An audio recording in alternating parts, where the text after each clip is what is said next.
అదరగొట్టే కారం రంగు రుచి ఆచి కారం పొడి.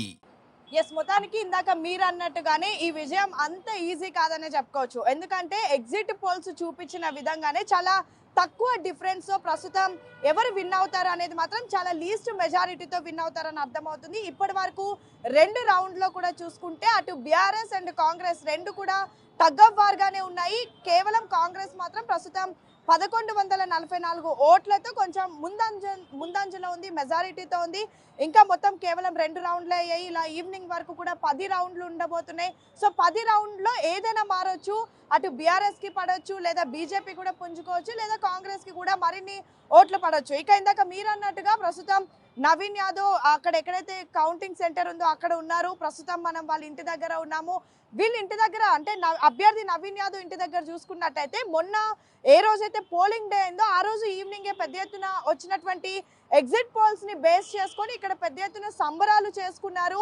తమ అన్న నవీన్ యాదవ్ గెలుస్తాడు అంటూ కూడా ఇక్కడ పెద్ద ఎత్తున సందడి వాతావరణం క్రియేట్ అయింది. కానీ ప్రస్తుతం ఇక్కడ ఎవరు కూడా కనిపించడం లేదు.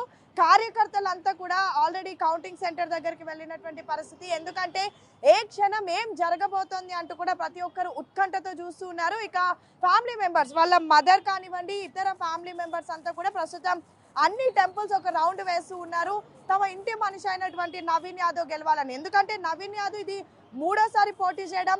2014లో పోటీ చేసినారు, అప్పుడు ఓడిపోయినారు. 2018లో పోటీ చేశారు, అప్పుడు ఇండిపెండెంట్ గా పోటీ చేసి ఓడిపోయారు. ఇప్పుడు ముచ్చటిగా 3వ సారి జూబ్లీహిల్స్ ఎన్నికల్లో తను పోటీ చేస్తున్నారు. సో ఎలా అయినా సరే గెలవాలి అంటూ కూడా పెద్ద ఎత్తున కుటుంబ సభ్యులంతా కూడా అన్ని ఆలయాలకి తిరిగి పూజలు నిర్వహిస్తుంటే, మరొక వైపు కార్యకర్తలంతా కూడా ఉత్కంఠగా ఎదురు చూస్తూ ఉన్నారు. రౌండ్ కి కూడా చాలా ఉత్కంఠ నెలకొంటుందనే చెప్పుకోవచ్చు. ఎందుకంటే ఒకవైపు బీఆర్ఎస్ కి కూడా ఓట్లు పెద్ద ఎత్తునే పడుతున్నాయి. మొదటి రౌండ్ లో చూసుకుంటే కేవలం బీఆర్ఎస్ కి కాంగ్రెస్ కి 64 ఓట్లు తేడా మాత్రమే ఉంటుంది. 2వ రౌండ్ లో మాత్రం ఏకంగా 1444 ఓట్లు కాంగ్రెస్ పార్టీ ప్రస్తుతం ముందంజలో ఉంది. అయితే ప్రధానంగా ప్రస్తుతం లెక్కిస్తున్నటువంటి ఓట్లు షేక్పేట్ అండ్ బోరబండలు ఉన్నటువంటి కొన్ని ఏరియాస్ అండ్ ఎర్రగడ్డలు ఉన్నటువంటి కొన్ని బూత్ సంబంధించినటువంటి ఓట్ల లెక్కింపు జరుగుతుంది. షేక్పేట్ అనేది మొదటి నుంచి కాంగ్రెస్ కి అక్కడ పెద్ద ఎత్తున అక్కడ ఉన్నటువంటి ప్రజలంతా ఆదరిస్తూ ఉన్నారు.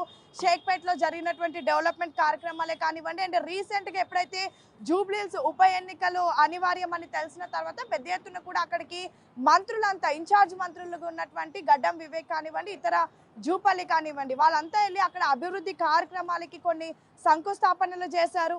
యా, మొత్తానికి మీరు అన్నట్టుగా మన లైవ్ చూసి కొంతమంది ఇప్పుడు ఇక్కడ వచ్చి జాయిన్ అవుతున్నారు. మాట్లాడదాం. ఆల్రెడీ లీడ్ 1144 ఉంది. సో ఎలా ఉండబోతుంది అనుకుంటున్నారు?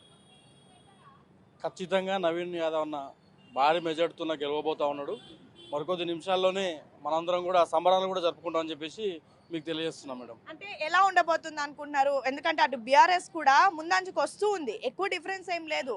సో ఉండబోతుంది అనుకున్నారా? నిజంగా మీ అన్న గెలవబోతున్నాడు? ఖచ్చితంగా నవీన్ యాదవ్ అన్న గెలుస్తాడు.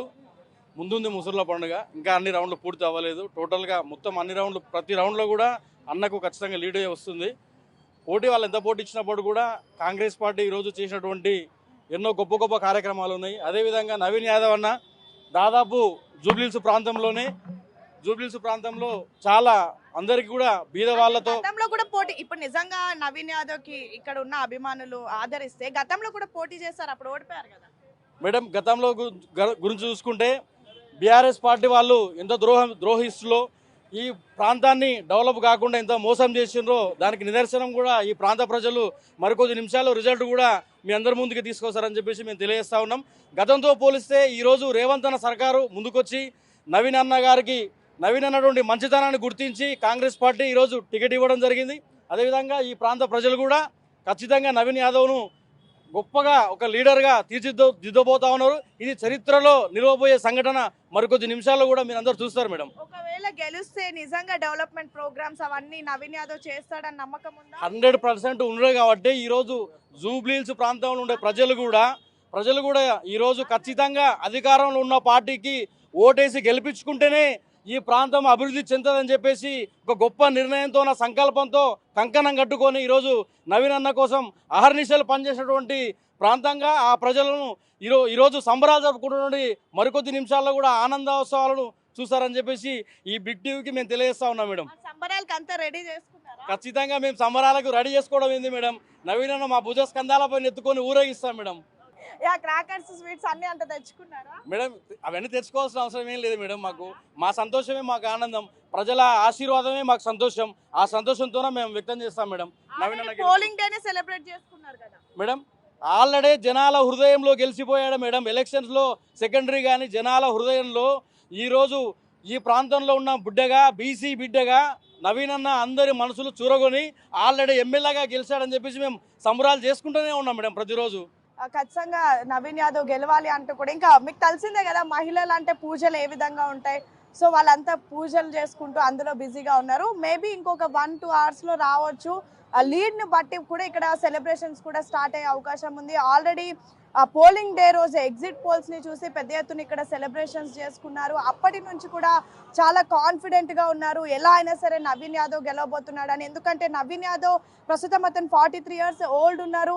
40 years నుంచి కూడా ఇదే ప్రాంతంలో పెరిగినటువంటి వ్యక్తి. మొత్తం ఈ జూబ్లీహిల్స్ నియోజకవర్గంలో ఉన్నటువంటి ప్రతి ఒక్క ఇంటిలో కూడా సొంత బిడ్డలాగా భావిస్తూ ఉన్నారు.